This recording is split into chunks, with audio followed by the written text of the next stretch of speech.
नमस्कार दोस्तों, स्वागत है आपका आज के मुख्य समाचार में, जिसमें सबसे पहले और बड़ी खबर मैं आपको बताएंगे कि बिहार में मंत्रिमंडल का फार्मूला आता है। बीजेपी जेडीयू के 13 मंत्री, एलजेपी और हम आरएलएम के कितने मंत्री आपको बताएंगे। खबर में आगे जिक्र होगा कि पटना डीएम ने जारी किया आदेश, सभी अधिकारियों की छुट्टी रद्द, नई सरकार के गठन की तैयारी तेज। आगे आपको बताएंगे कि ऑपरेशन सिंदूर एक ट्रेलर था, दिल्ली ब्लास्ट के बाद सेना प्रमुख की पाकिस्तान को कड़ी चेतावनी, क्या कहा आपको बताएंगे। खबर में आगे जिक्र होगा कि रसोई गैस सिलेंडर जल्द होंगे सस्ते, भारत ने एलपीजी आयात के लिए किया 1 साल का समझौता। और इसी के साथ खबर में आगे ये भी जिक्र होगा कि फांसी की सजा मिलने के बाद आई बांग्लादेश की पूर्व प्रधानमंत्री की पहली प्रतिक्रिया, बांग्लादेशी कोर्ट के फैसले को बताया पक्षपाती और अलोकतांत्रिक। दोस्तों, हर एक खबर की गहराई में आपको ले जाएंगे, लेकिन उससे पहले आपसे निवेदन की वीडियो खींचे लाइक और चैनल को सब्सक्राइब करके बेल आइकन दबाकर कमेंट में लिखे जय हिंद। रुक करते हैं सबसे पहले और बड़ी खबर की तरफ। बिहार में मंत्रिमंडल का फार्मूला आता है। बीजेपी जेडीयू के 13 मंत्री, एलजेपी और हम आरएलएम के कितने मंत्री। दोस्तों, आपको बता दें कि यहाँ पर बड़ी खबर आ रही है। बिहार में नई सरकार गठन को लेकर तस्वीर अब काफी हद तक साफ होती दिख रही है। सूत्रों के मुताबिक एनडीए गठबंधन ने मंत्रिमंडल का फार्मूला लगभग तय कर लिया है। इसमें मुख्यमंत्री के तौर पर नीतीश कुमार की ही ताजपोशी होगी, जबकि बीजेपी को 2 डिप्टी सीएम दिए जाने की चर्चा तेज है। सूत्रों के मुताबिक इस बार कुल 31 मंत्री शपथ ले सकते हैं। जेडीयू और बीजेपी को बराबर 13 पद दिए जा सकते हैं। चिराग पासवान की एलजेपी को 3, जीतन राम मांझी की हम को 1 और उपेंद्र कुशवाहा की आरएलएम को 1 मंत्री पद मिलने की संभावना है। रुक करते हैं अगली ब्रेकिंग न्यूज की तरफ। पटना डीएम ने जारी किया आदेश, सभी अधिकारियों की छुट्टी रद्द, नई सरकार के गठन की तैयारियां तेज। जी हाँ दोस्तों, यहाँ पर आपको बता दें कि बिहार विधानसभा चुनाव के नतीजे आने के बाद राज्य में नई सरकार बनने की प्रक्रिया तेज। ये कार्यक्रम पटना के गांधी मैदान में होने की तैयारी है और इसी वजह से प्रशासन भी पूरी तरह से अलर्ट मोड पर आ गया है। दोस्तों, आपको बता दें कि Patna DM doctor Thyagarajan SM ने शपथ ग्रहण समारोह की सुरक्षा और व्यवस्थाओं को ध्यान में रखते हुए सभी अफसरों की छुट्टियां रद्द कर दी हैं। और सोमवार को जारी आदेश में कहा गया है कि नई सरकार के शपथ ग्रहण के दौरान कानून व्यवस्था को संभालने के लिए बड़ी संख्या में अधिकारियों की जरूरत होगी, इसलिए 20 नवंबर तक कोई अधिकारी अवकाश पर नहीं जा सकेगा। अगर किसी अधिकारी को जरूरी कारण से छुट्टी चाहिए तो उन्हें बड़े अधिकारी से अनुमति लेकर ही मुख्यालय छोड़ने की इजाजत होगी। यह फैसला इसलिए लिया गया ताकि समारोह के दौरान किसी तरह की लापरवाही या सुरक्षा समस्या ना हो, क्योंकि बड़ी संख्या में नेताओं और आम लोगों के शामिल होने की इसमें संभावना है। नीतीश कुमार सोमवार को राजभवन पहुंचे और विधानसभा को 19 नवंबर को भंग करने की सिफारिश वाला पत्र राज्यपाल को सौंप दिया। चुनाव में एनडीए को बड़ी जीत मिली है। कुल 243 सीटों में भाजपा सबसे बड़ी पार्टी बनी है और उसे 89 सीटें मिली हैं। जेडीयू को 85 और लोजपा रामविलास को 29 में से 19 सीटें मिली हैं। हम पार्टी को 5 और रालोमो को 4 सीटें मिली हैं। रुक करते हैं अगली ब्रेकिंग न्यूज की तरफ। दिल्ली ब्लास्ट के बाद सेना प्रमुख की पाकिस्तान को कड़ी चेतावनी, ऑपरेशन सिंदूर एक ट्रेलर था। जी हाँ दोस्तों, सेना प्रमुख जनरल उपेंद्र द्विवेदी ने पाकिस्तान और वहां से संचालित होने वाले आतंकी संगठनों को कड़ी चेतावनी दी है। उन्होंने 2 टूक कहा कि भारत का हालिया आतंकवाद विरोधी अभियान ऑपरेशन सिंदूर सिर्फ एक ट्रेलर था। देश भविष्य की चुनौतियों को लेकर पूरी तरह तैयार है। आर्मी चीफ का ये कमेंट दिल्ली में लाल किले के पास हुए कार बम धमाके के कुछ दिनों बाद आई है। चाणक्य डिफेंस डायलॉग में सेना प्रमुख ने कहा कि भारत आतंकवादियों और उन्हें समर्थन देने वालों से एक समान व्यवहार करेगा। आर्मी चीफ ने 2 टूक कहा कि जब कोई देश राज्य प्रायोजित आतंकवाद को बढ़ावा देता है तो ये भारत के लिए चिंता का विषय बन जाता है। भारत प्रगति की बात करता है, अगर कोई हमारे रास्ते में बाधा डालता है तो हमें उनके खिलाफ कार्रवाई करनी होगी। आर्मी चीफ उपेंद्र द्विवेदी ने पाकिस्तान को घेरते हुए आगे कहा कि जब हम न्यू नॉर्मल की बात करते हैं तो 2 टूक कहते हैं कि बातचीत और आतंकवाद एक साथ नहीं चल सकते। हम बस इतना कह रहे हैं कि एक शांतिपूर्ण प्रक्रिया अपनाएं जिसमें हम सहयोग करेंगे। तब तक हम आतंकवादियों और उनके समर्थकों को एक जैसा ही मानेंगे। जो लोग आतंकवादियों को बढ़ावा देते हैं हम उन्हें भी जवाब देंगे। आज भारत इतना सक्षम है कि वो किसी भी तरह की ब्लैकमेलिंग से डरता नहीं है। दोस्तों, रुक करते हैं अगली ब्रेकिंग न्यूज की तरफ। रसोई गैस सिलेंडर जल्द होंगे सस्ते, भारत ने एलपीजी आयात के लिए किया 1 साल का समझौता। आज यहाँ दोस्तों, यहाँ पर आपको बता दें कि भारत की सरकारी तेल कंपनियों ने अमेरिका से 22 लाख टन एलपीजी आयात के लिए 1 वर्ष का अनुबंध किया है, जिससे रसोई गैस सिलेंडर जल्द सस्ता होने की उम्मीद बढ़ गई है। यह अनुबंध भारत की कुल एलपीजी आयात का लगभग 10% है और पहली बार अमेरिकी एलपीजी भारतीय बाजार में सीधे पहुंचेगा। इस कदम से आपूर्ति स्थिर होगी, कीमतों में राहत मिल सकती है और भारत अमेरिका व्यापार संबंध भी मजबूत होंगे। अगर आप अपने किचन में रसोई गैस का इस्तेमाल करते हैं तो आपके लिए महत्वपूर्ण खबर खबर है वो यह है कि आपकी रसोई में जलने वाली गैस जल्दी सस्ती हो सकती है। इसका कारण यह है कि भारत की सरकारी पेट्रोलियम कंपनी ने अमेरिका से लिक्विफाइड पेट्रोलियम गैस के आयात के लिए वर्ष 2026 तक के लिए 1 साल का समझौता किया है। रुक करते हैं अगली ब्रेकिंग न्यूज़ की तरफ। फांसी की सजा मिलने के बाद आई बांग्लादेश की पूर्व प्रधानमंत्री की पहली प्रतिक्रिया। बांग्लादेश कोर्ट के फैसले को बताया पक्षपाती और अलोकतांत्रिक। जी हाँ दोस्तों, बांग्लादेश की पूर्व प्रधानमंत्री शेख हसीना ने अंतर्राष्ट्रीय अपराध न्यायाधिकरण द्वारा सुनाए गए फैसले पर अपनी पहली प्रतिक्रिया दी है। उन्होंने फैसले को नकारते हुए धांधली से स्थापित एक पक्षपातपूर्ण और अलोकतांत्रिक ट्रिब्यूनल का फैसला बताया है। उन्होंने कहा कि ट्रिब्यूनल एक ऐसी अंतरिम सरकार चला रही है जिसका कोई लोकतांत्रिक जनादेश नहीं है। उन्होंने फैसले को पक्षपाती और राजनीतिक उद्देश्यों से प्रेरित बताते हुए कहा कि मेरे लिए फांसी की घृणित मांग करके वो ये साफ दिखा रहे हैं कि अंतरिम सरकार के भीतर मौजूद उग्रवादी तत्व किस तरह से बांग्लादेश के अंतिम निर्वाचित प्रधानमंत्री को हटाना चाहते हैं और आवामी लीग को एक राजनीतिक शक्ति के रूप में समाप्त करना चाहते हैं। दोस्तों, फैसले को लेकर शेख हसीना ने कहा कि डॉक्टर मोहम्मद यूनुस के नेतृत्व वाली अंतरिम सरकार की अव्यवस्थित, हिंसक और सामाजिक रूप से प्रतिगामी कार्यशैली से जूझ रहे लाखों बांग्लादेशी इन नाटकीय मुकदमों से भ्रमित नहीं होंगे। दोस्तों, रुक करते हैं अगली ब्रेकिंग न्यूज़ की तरफ। साबरीमाला सोना चोरी मामले में पीएम मोदी से हस्तक्षेप की मांग। केरल बीजेपी का 1 करोड़ हस्ताक्षर अभियान शुरू। जी हाँ दोस्तों, यहाँ पर आपको बता दें कि केरल भाजपा ने सोमवार को साबरीमाला के सोने से जुड़े विवाद को राष्ट्रीय स्तर पर उठाने के लिए बड़ा कदम उठाया। पार्टी ने अयप्पा भक्तों से 1 करोड़ हस्ताक्षर जुटाने का अभियान शुरू किया है ताकि प्रधानमंत्री नरेंद्र मोदी से सीधे हस्तक्षेप की मांग की जा सके। यह अभियान मलयालम महीने वृश्चिकम के पहले दिन शुरू हुआ, यानी वो दिन जब सबरीमाला में वार्षिक तीर्थ यात्रा की शुरुआत होती है। इस कार्यक्रम का शुभारंभ तिरुवनंतपुरम के प्रसिद्ध 5 वंगड़ी गणपति मंदिर के सामने भाजपा के राज्य महासचिव एस सुरेश ने किया। रुक करते हैं अगली ब्रेकिंग न्यूज़ की तरफ। फरीदाबाद में उत्तरी क्षेत्रीय परिषद बैठक की अध्यक्षता, अंतरिक्ष सुरक्षा पर चर्चा। हरियाणा में अमित शाह की 6 मुख्यमंत्रियों से मीटिंग। जी हाँ दोस्तों, दिल्ली में हुए विस्फोट की जांच के बीच केंद्रीय गृह मंत्री अमित शाह सोमवार को फरीदाबाद पहुंचे। उन्होंने सूरजकुंड में उत्तरी क्षेत्रीय परिषद की 32वीं बैठक की अध्यक्षता की।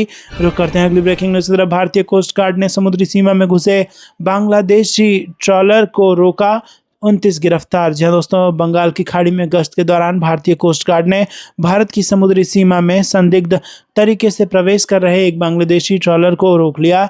एफबी आमिना गनी नाम के इस ट्रॉलर पर मौजूद 29 बांग्लादेशी लोगों को हिरासत में ले लिया गया है। ये कार्रवाई ऐसे समय में हुई जब कुछ ही दिनों पहले बांग्लादेश कोस्ट गार्ड ने समुद्री सीमा उल्लंघन के आरोप में भारत के 17 मछुआरों को गिरफ्तार किया था, जो अभी भी वहां की जेल में बंद हैं। जानकारी के मुताबिक एफबी आमिना गनी नाम के इस ट्रॉलर को कोस्ट गार्ड के जहाज ने चेतावनी देने के बाद भी आगे बढ़ते देखा और उसके बाद कोस्ट गार्ड की टीम ने ट्रॉलर को पकड़ लिया तथा उसे फ्रेजरगंज तट तक लाया। यहां सुंदरबन पुलिस, जिले के सागर एसडीपीओ भी मौजूद थे। यहां सभी 29 मछुआरों को औपचारिक प्रक्रिया पूरी करने के बाद फ्रेजरगंज कोस्टल थाने की पुलिस को सौंप दिया गया है। पुलिस के अनुसार हिरासत में लिए गए सभी व्यक्तियों ने दावा किया कि वो बांग्लादेश के कॉक्स बाजार इलाके के निवासी हैं। रुक करते हैं अगली ब्रेकिंग न्यूज़ की तरफ। अयोध्या हवाई अड्डे पर 25 नवंबर को उतरेंगे 80 चार्टर्ड विमान। मुख्यमंत्री मंगलवार को करेंगे समीक्षा। जी दोस्तों, आपको बता दें कि भगवान श्री राम की जन्मभूमि अयोध्या में 25 नवंबर को राम मंदिर में होने वाले ध्वजारोहण समारोह से पहले अयोध्या हवाई अड्डे पर व्यापक सुरक्षा व्यवस्था की गई है। इस समारोह में प्रधानमंत्री नरेंद्र मोदी सहित कई अति विशिष्ट अतिथि शामिल होंगे। ऐसे में हवाई अड्डे पर लगभग 80 चार्टर्ड विमानों के उतरने की संभावना है। हवाई अड्डा निदेशक धीरेन्द्र सिंह ने बताया कि 40 से 80 चार्टर्ड विमानों के प्रबंधन की व्यवस्था की गई है। हालांकि विमानों की पार्किंग आसपास के हवाई अड्डों पर की जाएगी। उन्होंने कहा कि सुरक्षा के लिए हवाई अड्डे पर केंद्रीय औद्योगिक सुरक्षा बल के 100 अतिरिक्त जवान तैनात किए जाएंगे। प्रधानमंत्री के लिए एक विशेष लाउंज और मुख्यमंत्री, राज्यपाल सहित अन्य गणमान्य व्यक्तियों के लिए 6 वीआईपी लाउंज बनाए जा रहे हैं। मुख्यमंत्री योगी आदित्यनाथ मंगलवार को पूरे आयोजन की व्यवस्थाओं की समीक्षा करेंगे। श्री राम जन्मभूमि तीर्थ क्षेत्र ट्रस्ट के अधिकारियों ने बताया कि आमंत्रित अतिथियों से 24 नवंबर को अयोध्या पहुंचने का अनुरोध किया गया है। ठहरने के लिए विभिन्न होटल और टेंट सिटी में 1600 कमरे आरक्षित किए गए हैं। रुक करते हैं अगली ब्रेकिंग न्यूज़ की तरफ। सऊदी में उम्राह करने गए भारतीय मुस्लिमों के साथ मदीना में भीषण हादसा, डीजल टैंकर से टकरा गई बस, 42 की जान गई। जी दोस्तों, उम्राह को आम बोलचाल में लोग छोटा हज कहते हैं। उम्राह में भी मुसलमान सऊदी के मक्का में इबादत करते हैं और इसमें भी हज की तरह काबा के चारों ओर तवाफ समेत कई अनुष्ठान होते हैं। हालांकि हज और उम्राह में काफ़ी फ़र्क है और इस साल में एक बार ये होता है, जबकि उम्राह कभी भी किया जा सकता है। और वहीं से बड़ी खबर आ रही है, सऊदी में उम्राह करने गए भारतीय मुस्लिमों के साथ मदीना में भीषण हादसा हुआ है और डीजल टैंकर से एक बस टकरा गई, जिसमें 42 लोगों की मौत हो गई है। आपको क्या लगता है कमेंट में जरूर बताइएगा। दोस्तों रुक करते हैं अगली ब्रेकिंग न्यूज की तरफ नीतीश फिर बनेंगे सीएम, लेकिन डिप्टी सीएम की कुर्सी पर नए चेहरे। दिल्ली में तैयार हुआ नया पावर प्लान। जी दोस्तों, बिहार में चुनाव परिणाम एनडीए के पक्ष में आने के बाद अब नई सरकार के गठन को लेकर चहलकदमी शुरू हो गई है। नीतीश कुमार के नेतृत्व में भारतीय जनता पार्टी आधारित राष्ट्रीय लोकतांत्रिक गठबंधन की नई सरकार का ब्लूप्रिंट दिल्ली में तैयार हुआ है, जिसमें मुख्यमंत्री की कुर्सी नीतीश कुमार के नाम पक्की है और अभी तक उप मुख्यमंत्री के नाम पर अंतिम निर्णय नहीं हुआ है। दोस्तों, सूत्रों के अनुसार इस बार उप मुख्यमंत्री बदले जाने की संभावना है। बताया जा रहा है कि शासन और प्रशासन का अनुभव रखने वाले व्यक्ति को डिप्टी सीएम बनाने की योजना है। मीडिया रिपोर्ट के मुताबिक एनडीए और जेडीयू ने मिलकर तय किया है कि मुख्यमंत्री की कुर्सी जेडीयू के नेता नीतीश कुमार के पास रहेगी। इस बारे में एक आधिकारिक ट्वीट में जेडीयू के ट्विटर हैंडल से नीतीश कुमार को ही अगला मुख्यमंत्री बताया गया था। इस पर बीजेपी की ओर से कोई प्रतिक्रिया नहीं आई है। इसके पीछे कारण है भाजपा जेडीयू गठबंधन में भाजपा ने मुख्यमंत्री पद छोड़ने की बजाय जेडीयू को यह मौका देने का निर्णय लिया है, ताकि गठबंधन के अंदर संतुलन और तालमेल पहले की ही तरह बरकरार रहे और किसी तरह से भ्रम की स्थिति पैदा नहीं होनी चाहिए। रुक करते हैं अगली ब्रेकिंग न्यूज की तरफ। बिहार में बड़ा खेला, तेज प्रताप ने कर दिया एनडीए का समर्थन, रोहिणी को जेजेडी में आने का ऑफर। जी हाँ दोस्तों, बिहार की राजनीति में बड़ा खेला हो गया है। लालू यादव के बेटे तेज प्रताप यादव ने एनडीए को समर्थन देने का ऐलान कर दिया है और उसके साथ साथ तेजस्वी के खिलाफ मोर्चा खोल चुकी बहन रोहिणी आचार्य को अपनी पार्टी जेजेडी में आने का ऑफर दिया है। जनशक्ति जनता दल की बैठक में इसका निर्णय लिया गया। रोहिणी आचार्य को पार्टी के राष्ट्रीय संरक्षक पद का प्रस्ताव दिया गया। जेजेडी के राष्ट्रीय प्रवक्ता प्रेम यादव ने ये जानकारी दी। विधानसभा चुनाव में शर्मनाक पराजय और परिवार में बेटे बेटी के बीच घमासान का तनाव झेल रहे लालू प्रसाद यादव को बड़ा झटका लगा है। लालू यादव जिस भाजपा से लड़ते रहे, उनके बेटे तेज प्रताप यादव उसी पार्टी की अगुवाई वाले गठबंधन एनडीए के साथ जाने का ऐलान उन्होंने कर दिया है।